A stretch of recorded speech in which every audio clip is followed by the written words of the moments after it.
Mise sous puissance du pupitre, arrêt machine, arrêt d'urgence. Afficheur de rotation meule, variation de la vitesse de rotation meule, mise en route et arrêt de la rotation poupée, choix du cycle manuel automatique, l'arrosage, marche forcée, marche en mode automatique, départ cycle, arrêt cycle.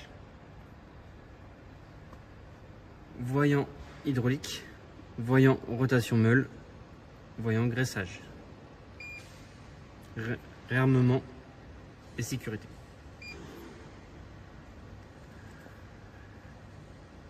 Fonction pour choisir si on est en rectification interne ou externe. Dans ce cas de figure, on est en rectification interne et ici rectification externe. On peut le voir ici. Écran ici, c'est pour tout ce qui est message de sécurité.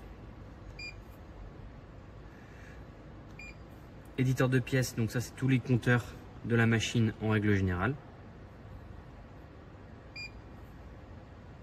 Mise en route de la meule.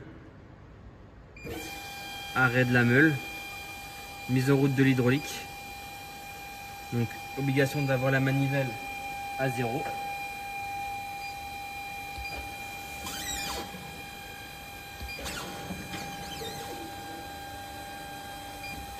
Et quand il y a l'hydraulique, ouverture et fermeture du protecteur.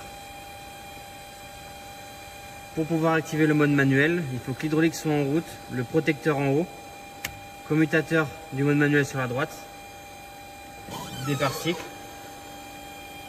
On peut accéder au mode manuel.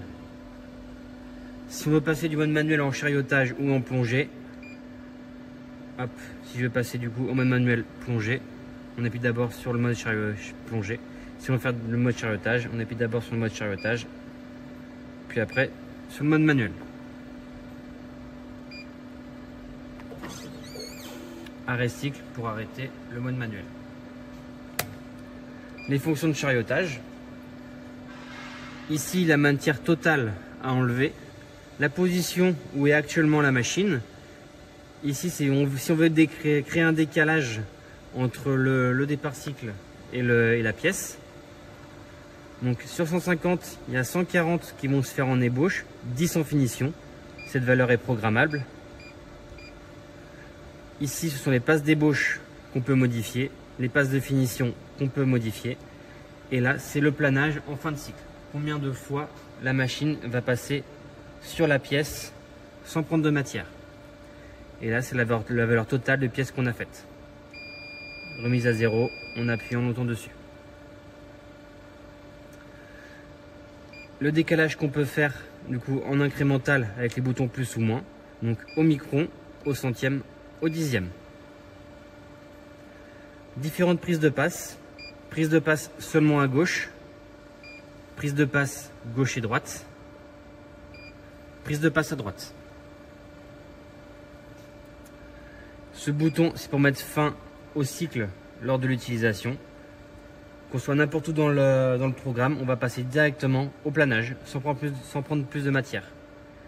Et ici, c'est pour se déplacer rapidement sur les prises de passe. Donc dans chaque mode, on a le mode compensation. Donc là, c'est des valeurs qu'on peut rajouter pour que toutes les temps de cycle, on fasse une valeur de compensation qui est ici. Donc à chaque fois que la machine va faire 2 pièces, elle va compenser de 50 microns.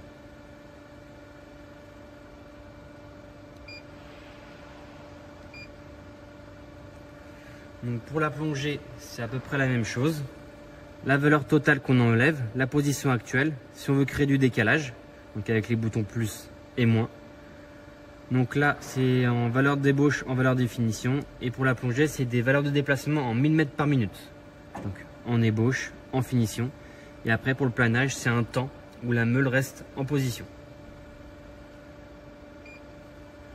Et les valeurs de compensation sont la même que sur l'autre partie. Temporisation, c'est des réglages de tempo qu'on peut régler manuellement pour le fonctionnement de la machine en règle générale. Là, c'est les entrées-sorties de la machine pour le SAV. Pour du coup faire un mode automatique, on met en route la meule. Le protecteur doit être en bas. On choisit le mode, on le programme, on appuie sur départ cycle.